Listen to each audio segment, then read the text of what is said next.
Here's my grandfather, Mr. Jefferson Smith. And here's my grandmother, Mrs. Florine Anita Smith. The two got married and had a beautiful and large family consisting of 12 children. They all couldn't even fit in this picture. But one of those kids is my mother. There she is on the end with the white shirt and the poofy hair.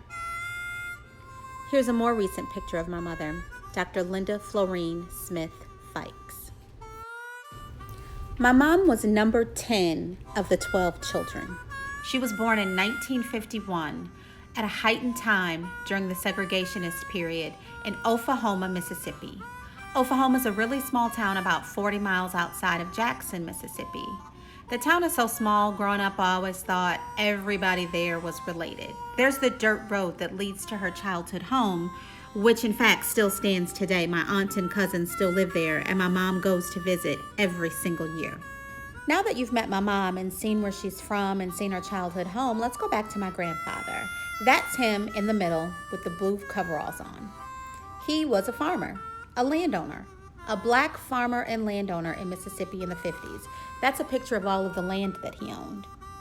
Now, he owned land in the height of the Jim Crow era, when typically black people were mostly sharecroppers. So it was a big deal for him to own his own land. Now, to understand why this was so major during that time period, let's take a brief pause and let's review some history, just to go over what times were like in the 50s for black people in Mississippi.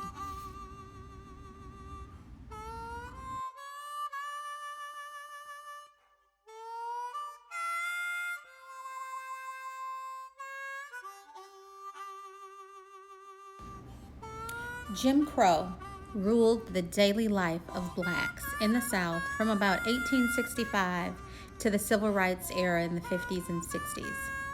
Although slavery was abolished, the Jim Crow laws continued to restrict the rights of black people in the South and enforced racial segregation.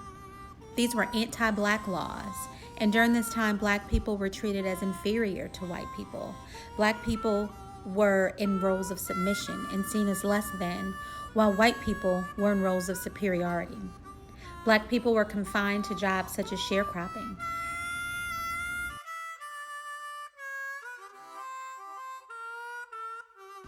Sharecropping was a type of farming where black people rented small plots of land from white landowners.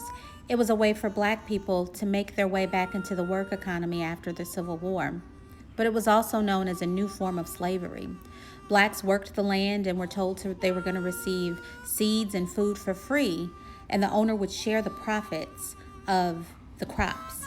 These sharecropping agreements often didn't go as planned. The black tenant farmers often wouldn't make a profit. They were unable to provide for their families, and they often found themselves in debt to the white landowners. There were crooked accounting methods. The white landowners would cheat them out of their money. It was backbreaking and brutal labor for the sharecroppers to take care of the crops, even amidst unexpected conditions such as insect infestations, bad weather that would easily come in and destroy the crops. The sharecroppers, despite all of their work, always ended with the short end of the stick and often owed the landowners and found themselves as the laborers in poverty and in debt. Under these oppressive laws, black people were reminded of their blackness every single day of their lives, and they were also reminded of the white supremacy that existed to keep them in a place where the whites wanted them to be, which was inferior and submissive to them. There were separate facilities for whites and blacks. Whether they were swimming in a pool, going to a school, eating at a restaurant, drinking from a water fountain, the whites did not want black people doing it from or in the same space that they were. Blacks were forced to stand or sit at the back of the bus, and if they had a seat, they were forced to give it up to a white person if they needed it. It was dehumanizing. Despite the strongholds that segregationist and Jim Crow laws had on the social mobility of black people, they resisted. There were dangerous consequences to stances of opposition. Black people would get lynched, murdered. The Ku Klux Klan would burn crosses in front of their homes. But despite all of that, Black Southerners banded together in solidarity and formed a collective stance against the dehumanizing and gross injustices that Jim Crow laws subjected them to for years. This sparked a powerful moment and movement in our nation's history, the Civil Rights Movement. In the process of working throughout the South and going to jail and getting beat and being in mass meetings and singing, there's one particular song that became the theme song of this movement. It is a powerful song. You can go anywhere in the world today where there is struggle, and you will find this song, and you will still see people in the streets marching and singing it. It is our gift to the world people in struggle. We want to ask you to stand up and cross your right hand over left and sing with us, "We Shall Overcome." We shall overcome. We shall overcome.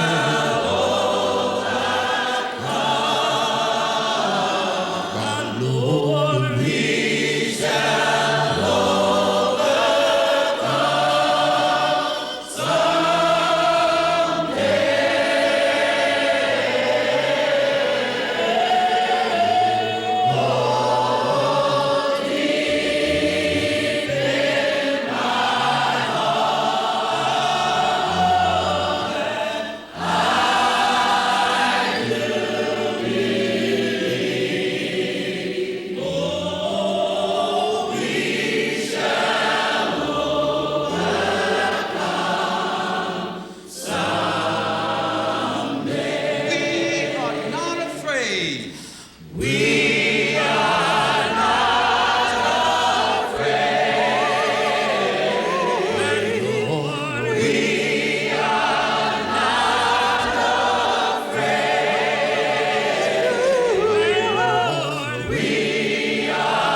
overcome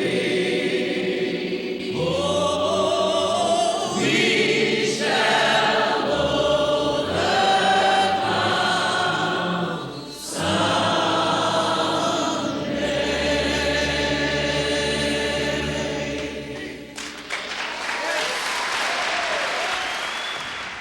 So that was just a brief historical backdrop of what was going on during the time when my mother was growing up and when my grandfather owned land in Mississippi.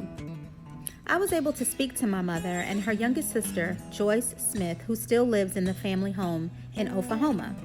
I asked them about what it was like growing up in Mississippi, about the family farm, and what it was like owning land and being Black farm owners during that time. They shared stories and details about their experiences and about my family history that I found absolutely fascinating. From history, I knew how difficult it was for Black people to own anything in America back in the day, including in the 50s. And so I was extremely curious about how my grandfather came to own his own land and how he got into farming in the first place. According to my mom and my Aunt Joyce, my grandfather owned land their entire lives. That's all that they knew. As a matter of fact, my mom said that they didn't even know what sharecropping was.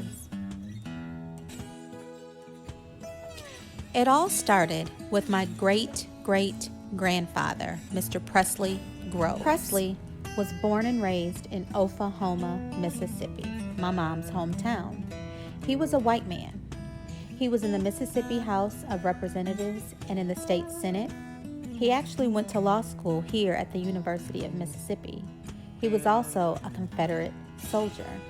The land was passed down from Presley, who passed it down to his son, Mr. Emsey Smith. There he is standing on the left. Now, Presley Groves had biracial children during a time where interracial relationships and interracial marriages were banned. but he insisted that his children be taken care of. So he passed the land down so that they would have an inheritance. So Mr. Emsey Smith in turn passed the land down to my grandfather, his son, Mr. Jefferson Smith. And that is how my mother's family became black landowners and farmers in Mississippi. I remember as a kid, my cousins and I would often play in the pastures and the fields out in the home in Oklahoma. I knew it was a lot of land, but I never knew how much it was exactly, so I asked my mom and my aunt. There's a picture of the land again. 200 acres. That's how much land they owned then and they own now. I'm not really good at math, so I didn't really know how big 200 acres really is. 200 acres is the equivalent to 151 football fields. 151 football fields. That is a lot of land.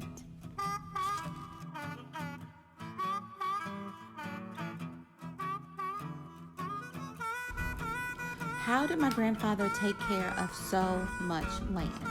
151 football fields? Well, they had 12 children, so the children got to work. All of the kids got in the fields to take care of the farm, but my grandfather relied heavily on his 3 sons, my mom's 3 brothers, my Uncle Alvin,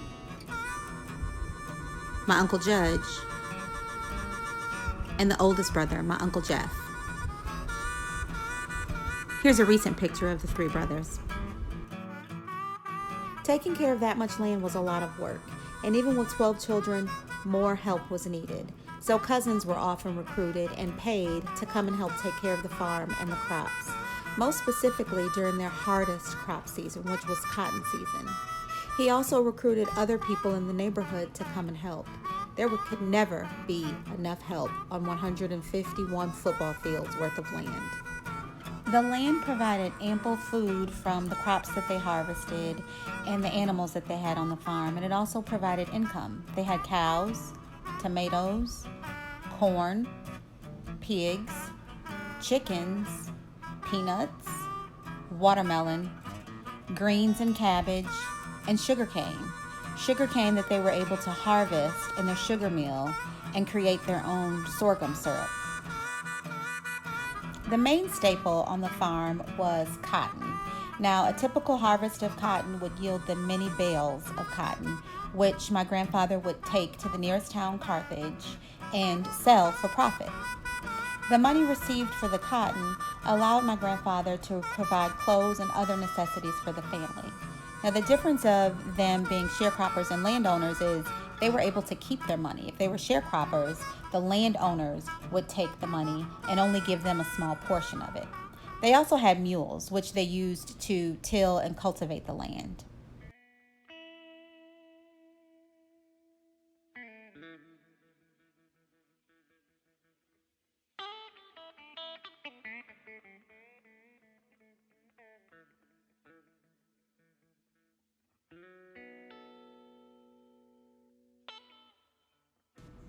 They were not financially or materialistically rich by any means, but my mother's family, through hard work, a lot of love, and strong family values, were able to establish and maintain independence in the face of severe racism, oppression, and segregation. My mother said that her family was extremely close and love and respect were heavily stressed. Despite being poor and growing up poor, they were rich in so many other things and values that stayed with them their entire lives. She remembers having feelings of sadness because they knew and were well aware of the limitations that were placed on Black people. She remembers watching her mother bow her head and say yes sir and no sir in a very subservient way to white people who were younger than her. She remembers walking and entering into white-owned restaurants through the back door because they weren't welcome through the front door. She remembers drinking from different water fountains that said colored only and sitting in different waiting rooms. She didn't grow up playing with white people or going to school with white people. That didn't happen until 1972 when she moved to Milwaukee, Wisconsin. By that time, she was in college. Not only was this the first time that she found herself in a classroom and being around white people, but it was the first time that she had teachers that were white. This was a very scary time for her. It was traumatic, she said. It was beyond culture shock. She didn't know how to behave. She remained a loner for years. Now, back in Mississippi, all schools were finally desegregated around January 1970. And my aunt, who still lived in Mississippi, experienced something quite different. Even though blacks and whites were all under one school building, they were in fact still segregated because all of the black children stuck together and all of the white children stuck together. They rarely, if at all, interacted with each other. Despite the racism and extremely difficult conditions around them, my mom was raised in a family that made them feel like everything was still okay. They felt protected, she said. Her mom and dad modeled hard-working and loving people. Their parents provided them a feeling of hope despite what was going on around them. She grew up feeling, and her siblings grew up feeling, that they could grow up and do whatever they wanted to do in their lives. And they truly believed that in their hearts. Because of the strength and determination that she saw from her parents, somewhere deep down in my mom's heart, she knew that even though things were difficult right now for black people, it wouldn't always be this way. The struggles they faced and endured and overcame as black people in Mississippi did not stop my mother or her siblings from going after their dreams. When she was 14 years old and made the decision to become a doctor, she was supported. She said that her father and her mother fueled her dreams, and their encouragement carried her to accomplish those dreams.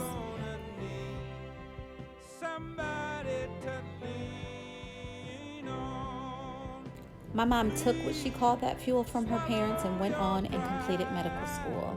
In 1982, she graduated from the University of Wisconsin-Madison Medical School. The entire family, as a matter of fact, went on to do some pretty amazing things. Here are some of the incredible careers her siblings went on to have. Registered nurse, FBI agent, medical assistant, Army vet, restaurant owner, school teacher, fish market owner, entrepreneur.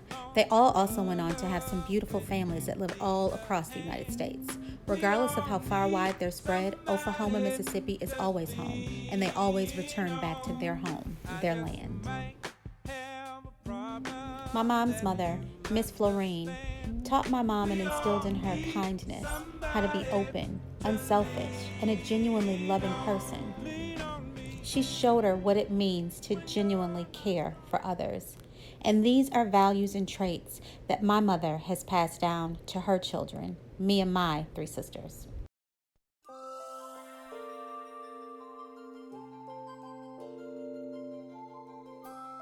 So what does all of this mean for me? And what has this taught me? Well, first, this taught me that as a people and as a family, we rise. Through this process, I learned all of the hardships that my family endured and overcame. It brought the stories that I've read about in history books and seen in movies, it brought them to real life. And it taught me about how strong and resilient my family is. The seeds of love, caring, empathy, and compassion were sown years ago with my grandparents, and they were carried down from my mother to me. And these are tools that I'll utilize heavily and rely on as I work with clients in my career in counseling. My research on this project magnified just the tip of the iceberg of why social justice and social advocacy are critical components to counseling. It ignited my desire to increase my involvement in advocating for change and fighting for social justice for my clients and the communities they come from. I will continue to break down barriers and resist against systems of oppression and structural racism that still get in the way of access to education, jobs, healthcare, income, and other resources afforded to others. I'm motivated to bring all of the traits that were passed down to me, the caring, the empathy, the compassion, the authenticity, to work to reduce the inequities in the society that disrupts and interferes in my future clients' lives. I come from a legacy of resiliency. I come from a legacy and heritage of strength and courage. I know what is possible.